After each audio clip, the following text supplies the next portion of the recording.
What's up, YouTube? This is your boy John from the Jersey Shore, and I am back with you today to give you my review of the 2005 film Wolf Creek.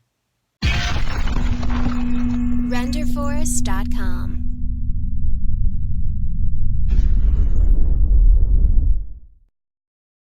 If you're already a subscriber to my channel, welcome back. It's good to see you again. If you're not already subscribed to my channel, come on, get it out of the way. Click the subscribe button, ring the bell, join the Project Ellsworth family. Wolf Creek was written and directed by Greg McLean, starring Cassandra McGrath, Kesty Morassi, Nathan Phillips, and John Jarratt as Mick Taylor. So our story begins with three backpackers traveling through the Australian Outback. They come across a gigantic crater called the Wolf Creek Crater. Wow. They quickly realize that the batteries in their watches have all stopped.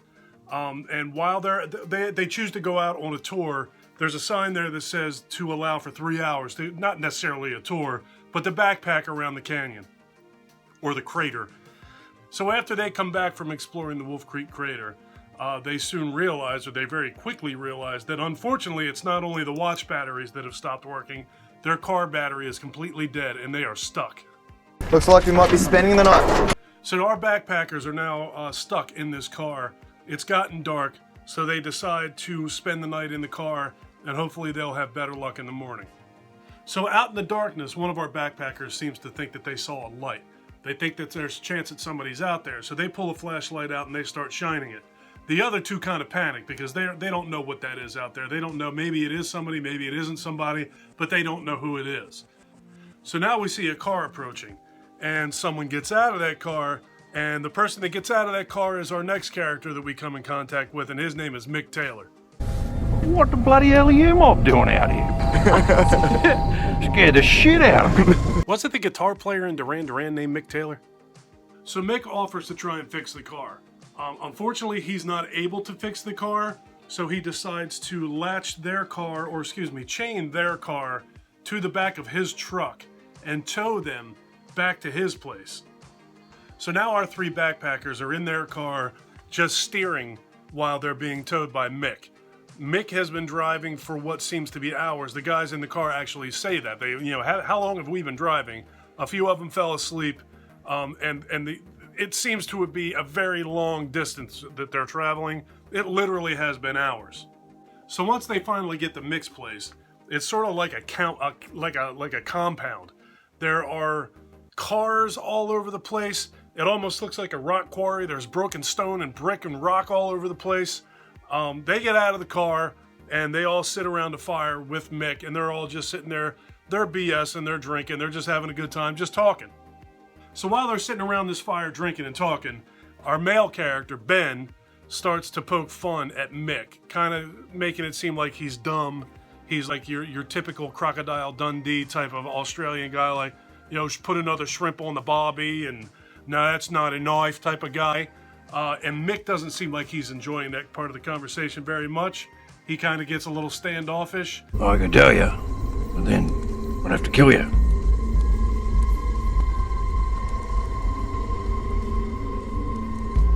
And then suddenly, he gets up and he says he's going to go try and fix their car. So the next thing you see is our main character, Liz, wakes up in a shed with her hands bound with zip ties, laying on the floor in the dirt. Apparently Mick drugged them. So she wakes up, she's obviously upset. She finds something on the ground and she manages to get out of the zip ties. Once she gets out of the zip ties, she goes outside of the shed and she sees through a window that Christy is tied up to a pole on one side of a room, and Mick is on the other side of the room, kind of torturing her with a rifle, pointing it at her, firing bullets but not hitting her, just basically tormenting her and scaring her to death. She's tied up, she's covered in blood, and she's up against this pole. So Liz takes it upon herself to go find the car that they were in, that Mick towed them there in, and she sees that the engine has been taken apart And then she also spots a bloody sleeping bag on the ground. So what she does is she actually sets the car on fire, and she finds a tank of like compressed air and throws it in the fire and causes an explosion as a distraction. So because of this explosion, Mick runs outside, then Liz runs inside to Christy. She goes up to her, she tries to talk to her, she tries to comfort her and calm her down, and then she realizes that Mick is coming back in, so she hides. And once Mick returns to the shed where Christy is, or the big room where Christy is, it's like a metal barn, he walks up to the front of Christy and he starts talking to her. When behind him, out walks Christy with the gun that he had in his hands, pointed right at his head. She fires the gun, she hits him in the side of the neck, and he goes down like a sack of rocks.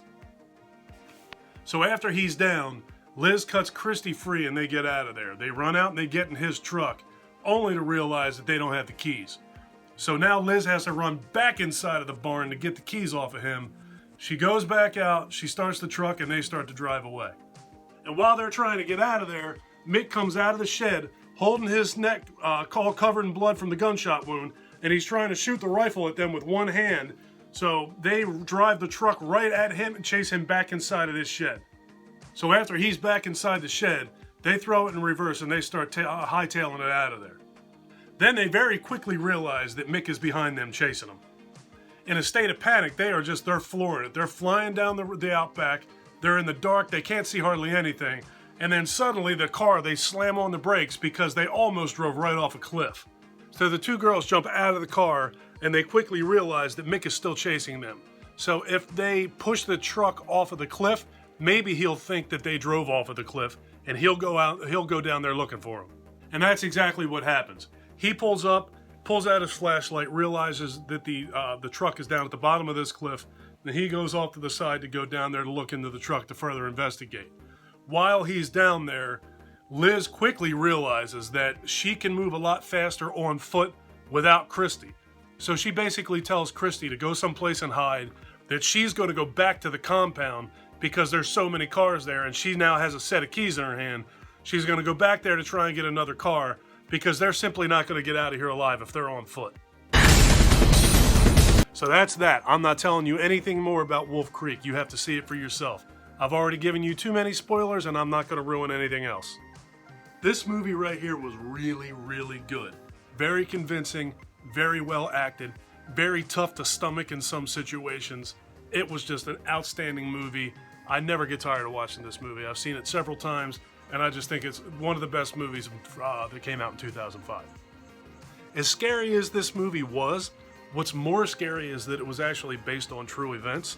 There was someone in the Australian Outback that was killing backpackers. I believe his name was Ivan Milat, something like that. He was killing backpackers. He was out there for a significant amount of years before he was ever caught. And this movie is based on a real guy who was really doing this type of stuff. And reality is far more horrifying than fiction. This movie spawned a sequel in 2013. It kind of surprised me that it took them 8 years to put another one of these movies out. John Jarratt returned to reprise his role as Mick Taylor in the sequel, and he also returned in his role as Mick Taylor in a 2-season television show that was on an Australian streaming service. I'm pretty sure that the first season of that is available on Shudder, but the second season is not yet. I have not seen that. I did see the sequel to Wolf Creek, and it's almost as good as the original was. It's deeply disturbing, just like this one was, but it kind of has a different feel to it. I loved everything about Wolf Creek. Watch Wolf Creek.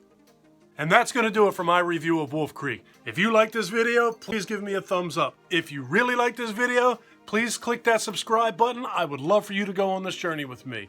Take care of yourself, take care of each other, have a kick-ass day, and thank you for watching.